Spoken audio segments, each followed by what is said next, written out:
Mini സ്ക്രീനിലും big സ്ക്രീനിലും തിളങ്ങി നിൽക്കുന്ന നിരവധി താരങ്ങളുടെ യഥാർത്ഥ ജീവിതത്തെക്കുറിച്ച് അറിയുമ്പോൾ പലപ്പോഴും നമ്മൾ ഞെട്ടിപ്പോകാറുണ്ട്. കാരണം സ്ക്രീനിലും മറ്റുമൊക്കെ കാണുമ്പോൾ ചിരിച്ചുകൊണ്ട് നിൽക്കുന്ന ഇവരുടെ ദാമ്പത്യ ജീവിതം അല്ലെങ്കിൽ കുടുംബ ജീവിതം പലപ്പോഴും തകർച്ചയുടെ വക്കിലായിരിക്കും.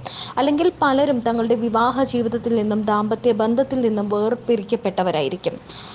നമുക്ക് ഏറെ സുപരിചിതയായ നടിയാണ് മഞ്ജു പിള്ള. മഞ്ജു പിള്ളയുടെ ആദ്യ വിവാഹത്തെക്കുറിച്ചും ആദ്യ ദാമ്പത്യത്തെക്കുറിച്ചും നമുക്കറിയാം. എന്നാൽ ഇപ്പോഴെത്തുന്ന വാർത്തകൾ മഞ്ജു പിള്ള രണ്ടാമത്തെ വിവാഹവും പരാജയപ്പെട്ട് വിവാഹമോചിതയായിരിക്കുന്നു എന്നാണ്. രണ്ടാമത്തെ ദാമ്പത്യ ജീവിതത്തിലും തകർച്ചയുണ്ടായ നടി ഇപ്പോൾ വീണ്ടും ഡിവോഴ്സ് നേടിയിരിക്കുകയാണ്. 2020 മുതൽ ഭർത്താവുമായി അകന്നു കഴിയുന്ന മഞ്ജു പിള്ള ഇപ്പോൾ ഔദ്യോഗികമായി ഡിവോഴ്സ് ആയി കഴിഞ്ഞു എന്നാണ് റിപ്പോർട്ടുകൾ വരുന്നത്. മഞ്ജു പിള്ളയുടെ രണ്ടാം ഭർത്താവായ അതായത് മുൻ ഭർത്താവ് കൂടിയായ സുജിത് വാസുദേവ് തന്നെയാണ് ഒരു ഇന്റർവ്യൂവിൽ ഇക്കാര്യം ഇപ്പോൾ വെളിപ്പെടുത്തിയിരിക്കുന്നത്. മലയാള സിനിമയിൽ വർഷങ്ങളായി തുടരുന്ന നടിയാണ് മഞ്ജു പിള്ള. കോമഡി വേഷങ്ങളിലാണ് മഞ്ജു പിള്ള ആദ്യകാലത്ത് കൂടുതലായും അഭിനയിച്ചത്. ഇപ്പോൾ മഞ്ജുവിന്റെ രണ്ടാമത്തെ ദാമ്പത്യവും തകർന്ന വാർത്തയെത്തുമ്പോൾ വീണ്ടും മഞ്ജു പിള്ളയുടെ സ്വകാര്യ ജീവിതം ചർച്ചകളാവുകയാണ്. സിനിമകളിൽ നാളുകളായെങ്കിലും അടുത്ത കാലത്താണ് മഞ്ജു പിള്ളയിലെ അഭിനേത്രിയെ സിനിമയിൽ ഉപയോഗപ്പെടുത്തിയത് എന്ന് പറയാം. അതിനു മുൻപ് സീരിയലുകളിലായിരുന്നു മഞ്ജു പിള്ളയെ കൂടുതലും നമ്മൾ കണ്ടത്. ഇക്കഴിഞ്ഞ വർഷങ്ങളിൽ സിനിമകളിൽ നല്ല അവസരങ്ങൾ മഞ്ജു പിള്ളയെ തേടി എത്തുന്നുമുണ്ട്. ഒരു മകൾ ദയയാണ് മഞ്ജു പിള്ളയ്ക്കുള്ളത്. രണ്ടാം ഭർത്താവ് സുജിത് വാസുദേവനും മഞ്ജു പിള്ളയ്ക്കുമായുള്ള മകളാണ് ദയ. ദയ ഇപ്പോൾ വിദേശത്താണ് പഠിക്കുന്നത്. നടൻ മുകുന്ദൻ മേനോനായിരുന്നു മഞ്ജു പിള്ളയുടെ ആദ്യ ഭർത്താവ്. ഇരുവരും തമ്മിൽ സീരിയലിൽ അഭിനയിക്കവെയുണ്ടായ പരിചയം പിന്നീട് വിവാഹത്തിലേക്ക് എത്തുകയായിരുന്നു.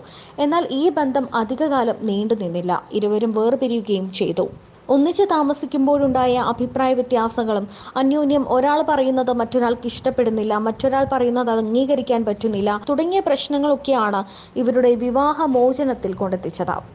എന്നാൽ രണ്ടാമത് ഛായാഗ്രാഹകൻ സുജിത് വാസുദേവിനെ ആണ് മഞ്ജു രണ്ടാമത് വിവാഹം ചെയ്തത്. ഇരുവർക്കും ഒരു മകളുമുണ്ട്. മുകുന്ദനുമായുള്ള ഡിവോഴ്സ് കേസ് നടക്കുമ്പോൾ തൻ്റെ കയ്യിൽ ഒന്നും തന്നെ ഇല്ലായിരുന്നു എന്ന് മഞ്ജു പിള്ള തുറന്നു പറഞ്ഞിട്ടുണ്ട്. തൻ്റെ അമ്മയുടെ കഴുത്തിൽ കിടന്ന മാല വിറ്റിട്ടാണ് കേസ് നടത്തിയത്. തനിക്കതിൽ യാതൊരു വിഷമവുമില്ലായിരുന്നു. കാരണം അതിനുശേഷം അമ്മ ആഗ്രഹിച്ചതൊക്കെ താൻ വാങ്ങിക്കൊടുത്തിട്ടുണ്ട് എന്നും മഞ്ജു പിള്ള വ്യക്തമാക്കുന്നുണ്ട്. എന്തൊക്കെ അമ്മയ്ക്ക് വേണമെന്ന് പറഞ്ഞിട്ടുണ്ടോ ആ ആഗ്രഹങ്ങളെല്ലാം സാധിച്ചു കൊടുത്തിട്ടുണ്ടെന്നും തൻ്റെ ഡിവോഴ്സിന്റെ സമയത്ത് ഒരു തരി പൊന്നോ അല്ലെങ്കിൽ ചില്ലിക്കാശോ ഇല്ലാതെയാണ് താൻ ആ ബന്ധത്തിൽ നിന്ന് വേർപെട്ട് വന്നതെന്നും മഞ്ജു പിള്ള പറയുന്നു. താനും ഭർത്താവ് സുജിത്തുമായി വളരെ നല്ല ബന്ധത്തിലാണ് എന്നാണ് വളരെ കുറച്ചു നാളുകൾക്ക് മുൻപ് വരെ മഞ്ജു പിള്ള തുറന്നു പറഞ്ഞിരുന്നത്. ഇവരുടെ വീഡിയോകളും ചിത്രങ്ങളും ഒക്കെ വലിയ ചർച്ചയായി മാറിയിരുന്നു. ഇപ്പോൾ ഒരു ഇന്റർവ്യൂവിൽ മഞ്ജു പിള്ളയുടെ രണ്ടാം ഭർത്താവും ഛായാഗ്രാഹകനും സംവിധായകനുമൊക്കെയായ സുജിത് വാസുദേവ് ആണ് തങ്ങൾ 2020 മുതൽ വേർപിരിഞ്ഞ് താമസിക്കുകയാണെന്നും കഴിഞ്ഞ മാസം തങ്ങൾക്ക് ഔദ്യോഗികമായി തങ്ങൾ ഡിവോഴ്സ് ആയി എന്നും വെളിപ്പെടുത്തി രംഗത്തെത്തിയത്. ഇതിനു മുൻപും പല ചടങ്ങുകളിലും മഞ്ജു പിള്ളയുടെ വീടിന്റെ പാലുകാച്ചലിനും മറ്റുമൊക്കെ ഭർത്താവിനെ കാണാത്തത് എന്താണ് എന്ന് ആരാധകർ ചോദിച്ചിരുന്നു. ഇപ്പോഴാണ് അതിന്റെ ഉത്തരമാകുന്നത്.